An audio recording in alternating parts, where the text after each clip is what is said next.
Kalau berkongsi 7 orang itu kan artinya sebelum kita membeli hewan kurban kan kita sudah sampaikan mencari teman untuk berkongsi, mencari teman untuk bersekutu agar kita bisa mendapatkan teman 7 orang. Jadi ada anggapan yang keliru dalam kehidupan masyarakat bahwa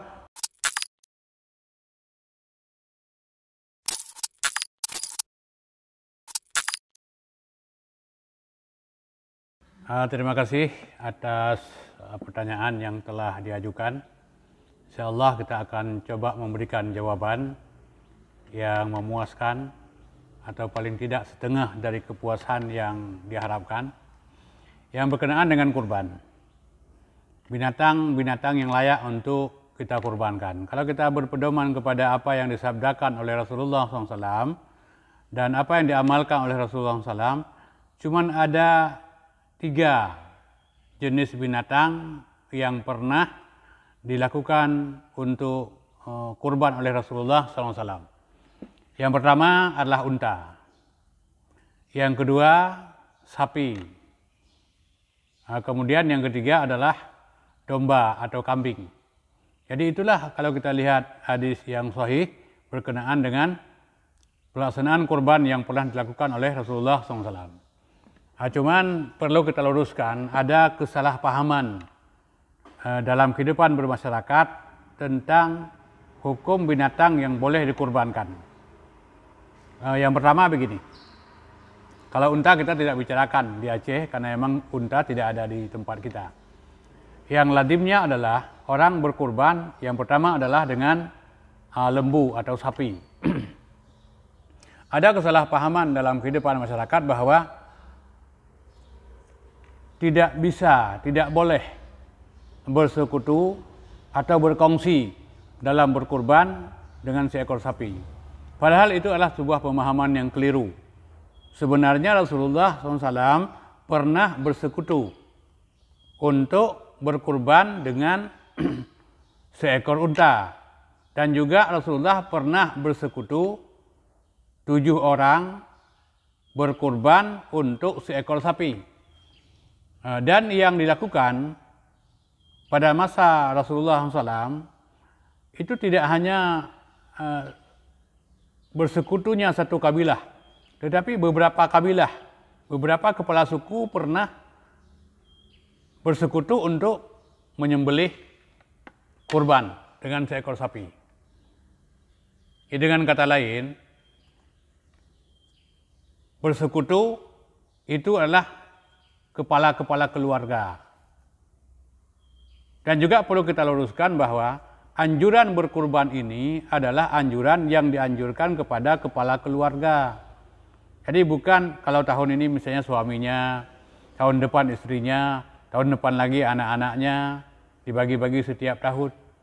Jadi yang seharusnya anjuran berkurban itu dianjurkan kepada kepala keluarga. Kalau kepala keluarga itu sudah melaksanakan, itu artinya semua yang ada di bawah kepala keluarga yang merupakan tanggung jawabnya, itu semuanya mendapat bahagian daripada pahala berkurban. Itu yang pertama. Kemudian yang kedua, ada anggapan yang keliru dalam kehidupan masyarakat bahwa kalau berkurban 1 ekor kambing, itu hanya 1 orang. Padahal Rasulullah SAW pernah menyembelih kibas, malah warnanya juga disebutkan warna dominan putih, kemudian di mulutnya ada hitam, di perutnya ada hitam, di kakinya ada berwarna hitam.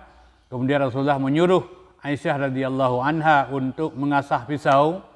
Lalu Rasulullah berkurban dan Rasulullah berdoa, "Ya Allah, terimalah dari Muhammad dan keluarganya." Itu kan cukup jelas bahwa kalau Rasulullah mengatakan, "Terimalah dari aku, dari Muhammad dan dari keluargaku." Jadi cukup 1 ekor kambing itu untuk 1 keluarga yang disembelih oleh atau atas nama kepala keluarga. Itu praktek yang dilakukan oleh Rasulullah SAW. Kemudian tidak bisa dijadikan sebuah alasan bahwa kalau hari ini orang tidak mau berkurban, alasannya adalah dulu Rasulullah kan pernah berkurban untuk kami. Karena Rasulullah pada waktu itu menyembelih 2 ekor kibas. Yang satu untuk dirinya dan keluarganya, yang satu lagi adalah untuk umatnya. Malah orang hari ini kadang-kadang kalau beralasan seperti itu tidak bisa dijadikan sebagai sebuah argumen yang yang kuat. Saya nggak berkurban. Kenapa? Karena Rasulullah lu sudah berkurban untuk saya.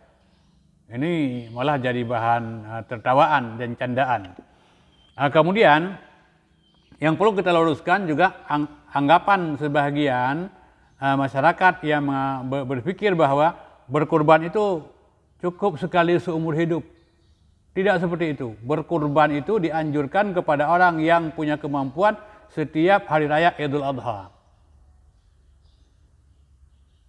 Jadi karena anjuran yang seperti itu, maka setiap orang yang punya kemampuan dianjurkan untuk berkurban. Karena tidak ada amal ibadah yang paling bagus bagi umat Nabi Muhammad di hari raya kurban kecuali meneteskan darah binatang yang dikurbankan. Dan Rasulullah SAW lazim yang seperti itu. Tapi ada juga di kalangan para sahabat ada yang tidak melakukannya. Malah Umar pernah mengatakan bahwa tahun ini aku tidak berkurban supaya orang-orang nanti jangan menganggap bahwa kurban itu adalah sebagai sebuah kewajiban.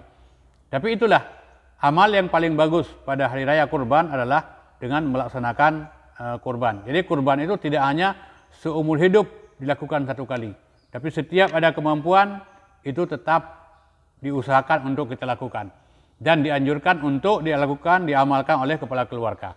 Kemudian tentang bersekutu, kembali ke bersekutu, berkongsi 7 orang.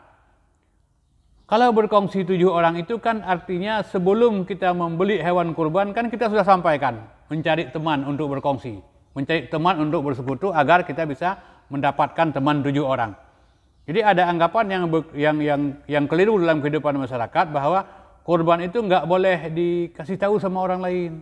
Jadi kalau kita misalnya ke pasar Gandapura hari Selasa atau ke Pekan hari Sabtu untuk membeli hewan kurban, kalau ada orang bertanya mau kemana, kita nggak boleh mengatakan saya mau ke pasar hewan membeli hewan kurban, nanti dianggap ria. Ria tidak seperti itu. Ria tergantung di hati, bukan tergantung di mulut. Jadi kalau anggapan yang seperti itu tidak pernah muncul ada persekutuan atau perkongsian dalam berkurban karena anggapan yang seperti itu. Itu anggapannya adalah anggapan yang keliru. Nah, kemudian selanjutnya bahwa ada juga anggapan bahwa daging kurban tidak boleh dimakan untuk dirinya. Kalau kurban itu kurban nazar, itu ada benarnya. Tapi kalau kurban sunat itu boleh dimakan untuk dirinya. Tapi yang tentunya karena kurban itu tujuannya adalah untuk membantu fakir miskin dan kaum muslimin yang lain, maka daging kurban itu tidak lebih banyak untuk diri kita ketimbang untuk orang lain. Jadi mudah-mudahan saya kira ini sebuah pencerahan. Jadi semoga untuk ke depan kita bisa meluruskan pemahaman tentang kurban sehingga masyarakat muncul minat untuk berlomba-lomba melaksanakan kurban. Jadi kadang-kadang kalau kita hitung-hitung kan, perhitungan kasar saja.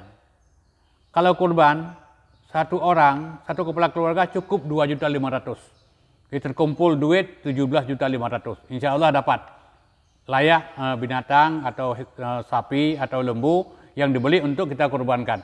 Jadi kalau kita hitung-hitung, kalau kita ajak kurban, orang kadang-kadang mengatakan, oh saya mohon maaf lah, nggak sanggup lah dan sebagainya kan. Padahal dia merokok 1 hari 2 bungkus, 1 bulan 60 bungkus, kali 10.000, jangan kita kali 15, sudah 600.000, kali 12 bulan, 600.000 kali 12 bulan 7.200.000. Jadi kalau kita ajak untuk berkurban, katanya nggak sanggup. Kalau di warung kopi berapapun habis setiap harinya sanggup, berapapun habis untuk kepentingan rokoknya sanggup. Jadi inilah sebenarnya bukan soal sanggup nggak sanggup. Persoalan kurban sebenarnya persoalan keyakinan, persoalan keimanan. Makin tinggi, makin kuat keimanan seseorang kepada Allah Subhanahu wa taala, semakin serius untuk mempersiapkan diri supaya ada amal ibadah yang dicintai oleh Allah yang kita amalkan, yaitu berkurban. Saya kira demikian jawaban yang dapat kami berikan. Semoga ada manfaat, lebih kurang mohon maaf.